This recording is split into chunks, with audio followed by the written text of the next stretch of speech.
ఈ నియోజకవర్గానికి సామంతరాజు కిలారి వెంకట రోజయ్య వీళ్ళిద్దరూ కూడా Jagan and Kilari and co ఒక జాయింట్ వెంచర్ లో భాగంగా ఈ ప్రాంతంలో 700 ఎకరాల్లోని గ్రావెల్ ని 2200 కోట్ల విలువైన గ్రావెల్ ని దోచేశారు.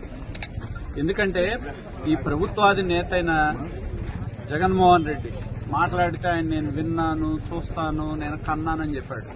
మరి ఇంత పెద్ద ఎత్తున గ్రావెల్ దోపిడీ జరుగుతా ఉన్నా పలు సందర్భాల్లో మేము ప్రభుత్వం దృష్టికి తీసుకొచ్చిన ఏనాడు కూడా చర్యలు తీసుకుని ఉంటే ఇంత దూరం వచ్చేది కాదు.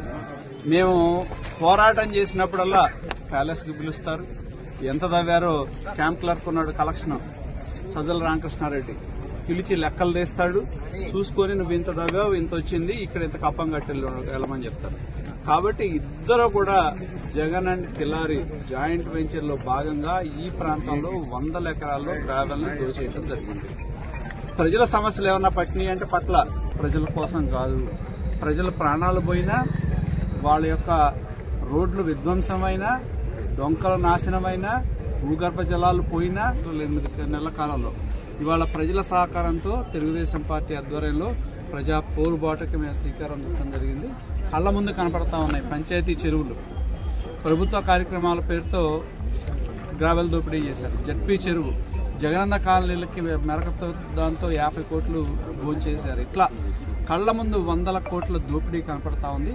జగన్మోహన్ రెడ్డి పాలన దోపిడీ కోసమే. ఈ యొక్క ఎమ్మెల్యేలు కానీ అధికార పార్టీ నాయకులు కానీ తమ మధ్య వాటాలు పంచుకోవడం కోసమే తప్పితే ప్రజల కోసం కాదు అని చెప్పి కళ్ల ముందున్న ఈ యొక్క గ్రావెల్ దోపిడీ కనపడతా ఉంది.